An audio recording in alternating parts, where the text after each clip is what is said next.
Assalamualaikum warahmatullahi wabarakatuh. Selamat siang dan salam sejahtera untuk kita semua. Perkenalkan, saya Dini dengan NIM 21140160016 dan teman kelompok saya yang bernama Elsa Dian Sapitri dengan NIM 21140160068. Saya di sini merupakan perwakilan dari kelompok ini yang dimana saya akan memaparkan lebih dalam mengenai penyusunan bahasa Indonesia. Di dalam PowerPoint ini, saya akan membahas mengenai yang pertama, sejarah bahasa Indonesia, yang kedua, kedudukan bahasa Indonesia, yang ketiga, fungsi bahasa Indonesia, yang keempat, ejaan bahasa Indonesia, yang kelima, kalimat bahasa Indonesia, yang keenam, paragraf bahasa Indonesia, yang ketujuh, karya ilmiah, yang kedelapan, sistem rujukan, dan yang kesembilan, tentang selayang pandang dan korespondensial. Baiklah, kita akan memasuki pembahasan yang pertama, yaitu sejarah bahasa Indonesia. Bahasa Indonesia berasal dari bahasa Melayu. Bahasa ini tumbuh dan berkembang dari bahasa Melayu yang zaman dulu sudah dipakai sebagai bahasa perhubungan dan perdagangan. Tidak hanya ke Kepulauan Nusantara, tapi hampir di seluruh Asia Tenggara. Di Asia Tenggara, bahasa Melayu sudah dipakai sejak abad ke-7. Kerajaan-kerajaan di Indonesia juga memakai bahasa Melayu. Tidak hanya Kerajaan Majapahit, tapi juga ada Kerajaan Sriwijaya. Bahasa Melayu mengalami perkembangan dan pertumbuhan yang sangat pesat. Bahasa Melayu menyebar ke pelosok Nusantara bersama dengan penyebaran agama Islam. Ini mudah diterima masyarakat dan dijadikan sebagai bahasa perhubungan antar pulau, antar suku, atau antar pedagang. Lama-kelamaan, bahasa Melayu dipakai di wilayah Nusantara. Peristiwa ini membuat perkembangan bahasa Indonesia dengan pesat. Sekarang, bahasa Indonesia dipakai oleh berbagai lapisan masyarakat di Indonesia. Salah satu poin dalam Perpres ini, Presiden, Wakil Presiden, dan pejabat negeri menggunakan bahasa Indonesia saat berpidato baik di dalam negeri atau di luar negeri. Baiklah, kita masuk kepada pembahasan yang kedua, yaitu kedudukan bahasa Indonesia. Dalam kedudukannya, bahasa Indonesia harus benar-benar dipahami oleh semua kalangan, terutama kaum muda pelajar, agar jiwa patriotisme dan nasionalisme mereka tetap terus terjaga. Hal ini berkenan dengan keadaan saat ini yang semakin hari semakin krisis atas jiwa nasionalisme tersebut. Kaum muda dapat belajar lebih bangga akan bahasa asing seperti bahasa Inggris, Mandarin, Arab, dan lainnya yang menyampingkan bahasa nasional dan negara kita. Hal ini karena bahasa Indonesia adalah bahasa ibu yang mudah untuk dipahami dan tidak memerlukan belajar khusus. Dalam kenyataannya, masih banyak kaum muda dan pelajar yang tidak tahu bahasa Indonesia yang baik dan benar, mulai dari tingkat pendidikan dasar sampai dengan tingkat perguruan tinggi. Hal ini sesuai dengan kenyataan yang pernah diteliti oleh salah satu mahasiswa yang pernah menulis bimbingan. Baik, kita masuk ke dalam pembahasan yang ketiga, yaitu fungsi bahasa Indonesia. Fungsi bahasa Indonesia dalam pemahaman masyarakat dapat menjadi dasar dalam penumbuh jiwa nasionalisme kaum muda dan pelajar. Dalam hal ini, bahasa Indonesia diketahui mempunyai dua kedudukan, yaitu sebagai bahasa nasional dan bahasa negara. Dalam kedudukannya sebagai bahasa nasional, fungsi bahasa Indonesia adalah sebagai berikut. Yang pertama, lambang kebanggaan bangsa. Yang kedua, lambang identitas nasional. Yang ketiga, alat penghubung antar warga, antar daerah, dan antar budaya. Yang keempat, alat pengembangan kebudayaan, ilmu pengetahuan, dan teknologi. Selain itu juga, adapun fungsi bahasa Indonesia sebagai bahasa negara memiliki fungsi diantaranya.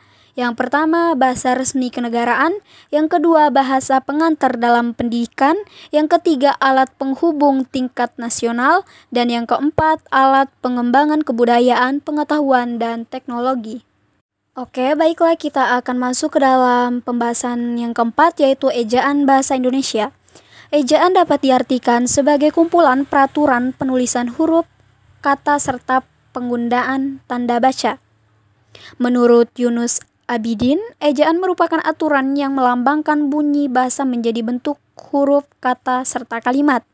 Sedangkan menurut Siti Mutmainah dalam buku Bahasa Indonesia untuk Perguruan Tinggi 2019, ejaan harus diterapkan dalam penulisan bahasa ejaan, yang dimana memiliki sejumlah fungsi penting, yaitu yang pertama, landasan pembakuan tata bahasa. Penggunaan ejaan dalam penulisan bahasa akan membuat tata bahasa yang digunakan semakin baku.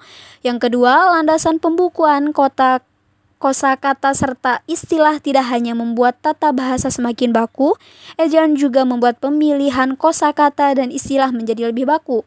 Yang ketiga, penyaringan masukkannya unsur bahasa lain ke bahasa Indonesia. Dan yang keempat, membantu memahami pembaca dan mencermat informasi. Dalam penulisan ejaan terdapat beberapa penulisan di antaranya. Yang pertama, penulisan huruf abjad. Yang kedua, penulisan huruf vokal. Yang ketiga, penulisan huruf konsonan. Yang keempat, penulisan huruf diftong. Yang kelima, penulisan gabungan hurufan konsonan. Dan yang keenam, penulisan pemenggalan kata. Selanjutnya, kita akan memasuki pembahasan yang kelima, yaitu kalimat bahasa Indonesia. Kalimat adalah satuan bahasa terkecil yang dapat mengungkapkan pikiran yang utuh. Adapun pemikiran yang utuh tersebut bisa dideskripsikan dalam bentuk lisan ataupun tulisan. Jenis-jenis kalimat di sini terbagi menjadi dua, yaitu kalimat langsung dan kalimat tidak langsung. Sedangkan menurut jenis kalimat frasanya terdapat dua, yaitu kalimat tunggal dan kalimat majemuk.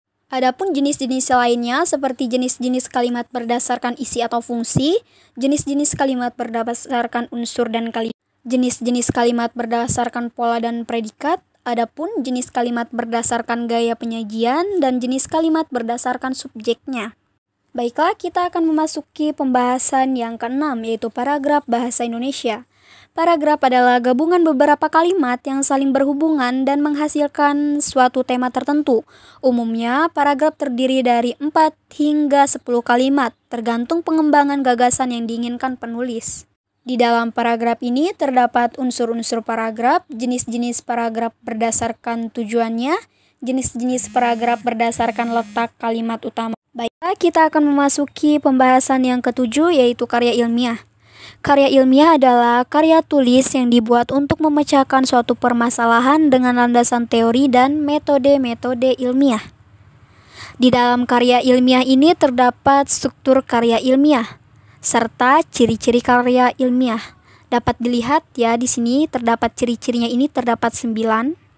Setelah itu kita masuk ke dalam pembahasan yang ke-8, yaitu sistem rujukan dalam bahasa Indonesia. Sistem rujukan adalah teks penulisan karya ilmiah, yaitu sebuah sistem yang digunakan sebagai referensi atau sumber dari seorang penulis untuk menyatakan suatu dalam karya tulisannya. Di dalam sistem rujukan dalam bahasa Indonesia ini, yang pertama, terdapat jenis-jenis kata rujukan. Kata rujukan di sini terbagi menjadi 3, yaitu kata rujukan benda, kata rujukan orang, dan kata rujukan tempat. Kata rujukan tempat bisa digunakan menggunakan simbol itu, sedangkan kata rujukan orang bisa digunakan menggunakan simbol beliau, dia, dan untuk kata rujukan tempat bisa digunakan dengan simbol di sini dan di sana. Baiklah, kita memasuki pembahasan yang terakhir, yaitu selayang pandang tentang korespondensi. Korespondensi diambil dari bahasa Inggris yang artinya correspondence, berarti dengan yang lain, dan respondents berarti menjawab. Korespondensi yang dilakukan sering disebut dengan kegiatan surat menyurat. Pihak yang terkait dalam proses surat menyurat disebut dengan koresponden. Di sini terdapat jenis-jenis surat korespondensi. Yang pertama yaitu korespondensi eksternal atau pihak luar dari perusahaan. Yang kedua, korespondensi internal atau pihak yang ada di dalam atau ruang lingkup perusahaan tersebut. Setelah itu ada fungsi surat korespondensi dan unsur-unsur pembuatan surat korespondensi. Sekian pemaparan materi mengenai penyusunan Bahasa Indonesia.